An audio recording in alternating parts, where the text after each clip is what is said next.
been. RC Cola, Johnny Depp, Exactly. Skeet Yeah. He's the Burger King of Johnny Depp's. And I'm not knocking Burger King. I happen to love Whoppers.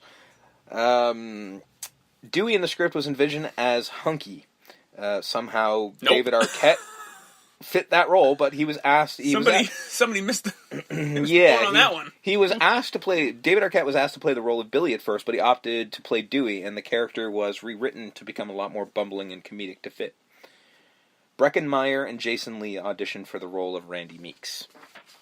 I would have liked Jason Lee in that role. I really would have. Yeah, but he would have. The problem with Jason Lee is he's a little too cool for school. You know what I mean? He can play dorky if he has to. I've seen it. Yeah. Breckin Meyer would have been good. Yeah. I mean, yeah, that would have actually worked. I would have seen Breckin Meyer doing it. I mean, he plays a weird fucking kind of Randy esque character in Freddy's Dead, so it kind of works. Yeah.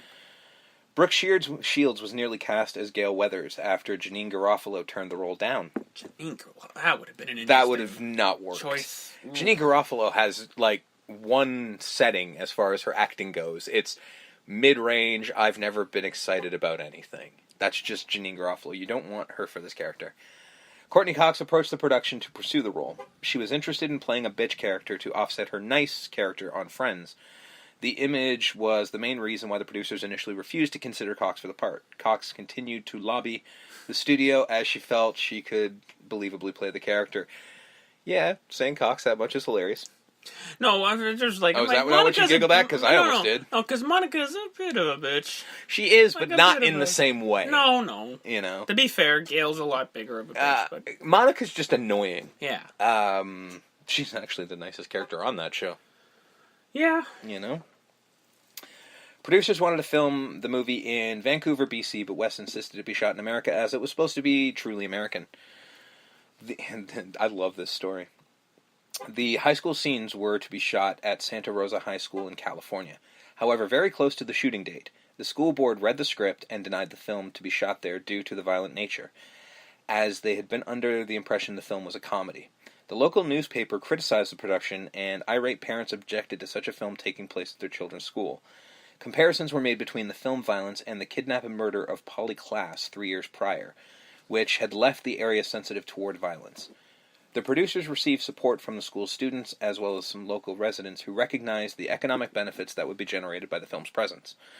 Others argued for the film's First Amendment rights.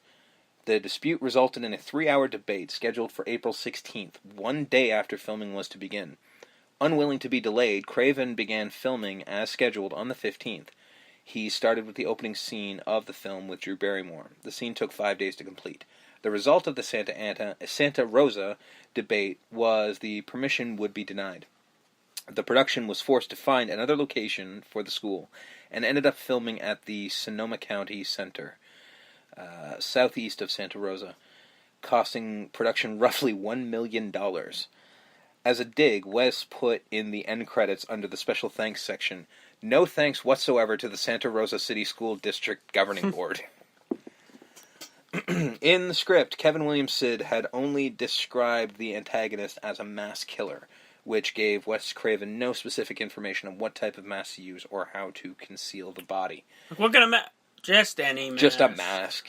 Producer Marian Madalena, who discovered the mask, she found it while inside a house during location scouting for the film and brought it to the attention of Wes Craven, who set about trying to obtain the rights to use it.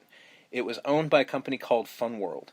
When he couldn't obtain the rights, he asked K&B Effects to create something similar, which they did. However, Dimension and Fun World were able to come to an agreement using the mask. Licensing director R.J. Torbert of Fun World was tasked with naming the mask prior to its film debut, deciding on Ghostface, with the blessing of Fun World owners Stanley and Alan Geller.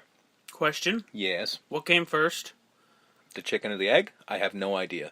Ghostface? Uh-huh. Ghostface Killer. Ghostface Killer. That was like 1991. Okay, so I'm just saying, like... Yeah, but this one actually looks like a ghost. Fair enough. Ghostface Killer just thought that sounded cool. I'm just like, I don't know, maybe someone in production was a Wu-Tang fan. I mean, you don't know. Torbert could have been. That's what I'm saying. He felt it looked like a ghost in pain. That was where it came from. Believing it to be a unique design, the Ghostface design and title are owned by Funworld. The mask can be created is actually in the scene where Principal Hinbry and Casey Becker die. So the mask specifically that I remember, Hinbry is cutting up and shit like that. That's the K&B mask. So if you look at it, it doesn't quite look right. It almost looks like they went and got a knockoff, which they kind of did. And that mask actually hangs up, I think, hung up in Wes Craven's office. I mean, these guys like collecting memorabilia, huh? Who wouldn't? I know. You know, if you made a movie like that, wouldn't you want one? Yeah. Jesus. Like, you know, I would want a Freddy glove if I created Freddy. It seems like the most natural thing in the world. In the original script, the killer only wore a mask. Craven added the robe because people would be able to identify the killer by his hands and feet, or the clothes he's wearing. I know them shoes. Yeah, kind of, yeah. All the shoes you can see. Oh, that's fair, yeah. During production, Ghostface's signature black robe was going to be white, to make him appear even more like a ghost. This was changed in fear of people comparing the costume to those of the Ku Klux Klan. Yeah. Yep. Yeah. This harkens back to A Nightmare on Elm Street, the original one. The knife used by Ghostface in the film is a buck 120 hunting knife. It has since been discontinued. Damn it! Can't get a fucking break, I'm telling you. You guys don't like money. That's the problem. Yeah. That's the problem here. You Yeah. just don't like money. I'm imploring our listeners to just barrage the companies that made the original Freddy knife and this hunting knife, and just be like, you need to make these. You can sell them as Nightmare on Elm Street and or Scream knives, man. People will buy the shit out of them.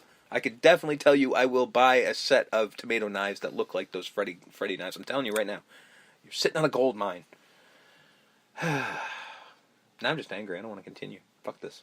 It's over. Yeah, we're Credits. done here. No, we're done. Producers had originally intended to use Roger Jackson's voice only as the placeholder, dubbing it over it during post-production. They decided that Jackson's contribution was perfect and kept it. Craven described it as an intelligent and evil voice that would become irreplaceable to the franchise. No shit. Yep. True. Drew Barrymore and Neve Campbell did not meet Roger Jackson, the actor who played the voice, before shooting commenced. Sorry, that was a sentence that I accidentally put in the wrong period. They had never met him before the shooting commenced. Whenever they are talking on the phone to the killer, they're actually talking to him on the phone. So at one point during the filming of the opening scene, somebody forgot to unplug the phone that Casey used to try and call the cops. This resulted in a real puzzled 911 operators hearing Drew Barrymore screaming on the other end. Miss Barrymore? Is that Drew Barrymore? I loved you in E.T. I got Drew Barrymore. I think she's being killed. Somebody call Us. the National Enquirer. Somebody call us. What's the number for 911? You. Fuck! I don't know what to do here. It's Drew fucking Barrymore. She's a national treasure. I'm confused. To keep Barrymore looking scared and crying, Wes used a story she told him about animal cruelty. She's an animal lover in real life. Well, she told him the story. The night before they started shooting, she told him a horrible story in a newspaper article about a dog being burnt by its owner. It petrified her, and she started crying as she was telling him. So every time he needed her to get that at the back of his evil little brain there. So every time he needed her to get over the edge and into complete tears, he would simply say, "Drew, I'm lighting the lighter." And she would just burst into tears. Jesus. Wes Craven had a dark sense of humor, man. You ever seen his movies? They're fucked up. Drew, I'm getting the puppy. Ah! Pretty much. That was pretty much exactly what happened. Somebody get me a puppy. I have a lighter, right? He just whips out a Zippo and has a puppy in his hand, just holds him up. Drew! Hey, Drew! Puppy, lighter. Done! All right, action! Go! Surprise! The death of Principal Hinbry was added to the film after the producers noticed that there was about 30 pages in the script where nobody died, and told Kevin Williamson that somebody must die. Literally, someone must die. Fuck, kill the fonts. Pretty much. The addition of the scene actually helped a problem that Kevin Williamson was having. He couldn't find a good reason to have all the party guests leave the party near the climax. Now he did. So it actually kind of worked. Also, it removes him from being a suspect. That is actually something I didn't like. because, well, I mean, we'll get to it eventually, but rewatching this movie, Billy was the killer. There was, I mean, I even harkened back to the first time I saw it, like, you didn't not suspect him, even when he was stabbed. He's the killer. You just knew. No. So I think they did a better job in the sequel, I think, but I don't remember, so it's okay. Concerning the killer's motive, Kevin Williamson felt it was essential for the audience to learn why the antagonists had become killers. But he also felt it was potentially scarier if they had no motivation. Opinions at the studio were split between those who believed the motive was needed for resolution and those who felt the action was scarier without one. As there were two killers, Williamson decided to do both. Billy Loomis had the motive of maternal abandonment, while the serial killer Stu Macher jokingly suggests peer pressure. I think that's, at the end of the day, I think you knew Billy was the killer. I think the whole twist is that, there's Stu. a second guy. Yeah, I think it was the fact that it was Stu. Yeah, I can't imagine... because again, Billy knew Stu, you were just like, he's just the goofy guy. How can he kill people? And then you're just like, oh yeah, because he had nothing better to do. Early into production, the producers were unconvinced that Wes Craven was making the film scary enough and were considering firing Wes. Which, really? Wes Craven not making a film scary enough? Okay, that's a thing we were doing. Craven and editor Patrick Lossier quickly assembled a work print of the opening 13 minutes, and any doubts were quickly shot down. That's scary enough for you? Yeah. I'm Wes fucking Craven, assholes. Go to hell. Gutted the kid from 18, hung her from a tree. Yeah. Fuck you, I'm Wes Craven. He drops a mic and he leaves. I would love to think that that was how he conducted himself, but unfortunately you know that there's no fucking way he would have ever talked like that. He was the most not calm, normal big person fucking ever. Hollywood hotshot. Fuck you, I killed the kid from E.T. I'm Wes Craven. Go fuck yourself. Yeah, that could... Oh my god. Like, if you've ever heard Wes Craven talk, you know it's the exact opposite. He's the most calm, mild-mannered person ever. Like, not to speak ill of him, because I do happen to love the man like a god, but if they found out that there was a bunch of dead bodies in his backyard, I wouldn't be shocked by how calm and fucking cool and collected he was all the time. Like, it wouldn't shock me, but at the same time, again, I don't want to speak ill because I worship the man in godlike proportions. The party scene at the end of the film runs for 42 minutes. It was shot over the course of 21 days, from the time the sun set to the time it rose. After it wrapped, the crew had t-shirts made that read, "I survived scene 118. Yeah, it was a...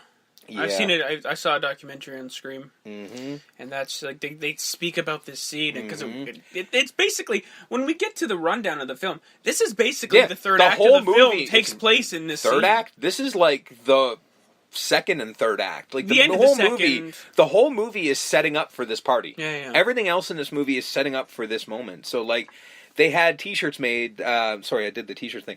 They literally called it the longest night in horror history, which. Not true, but close. Yeah.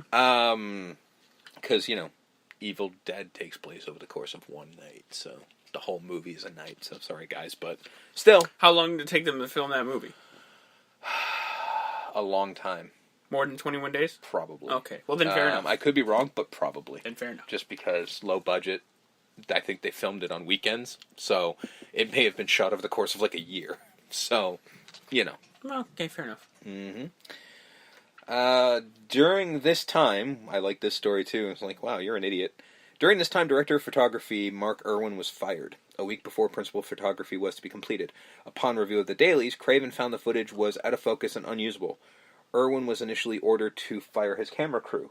He said that if his crew were to be fired, they would also have to fire him.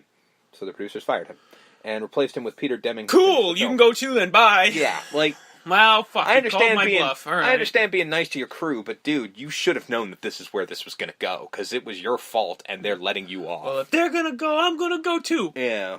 Cool. All right, there you go. Bye. All right, dude, we can bring this guy in for like a week's worth and pay him less than you. Yeah, when we fire you, we don't have to keep paying you.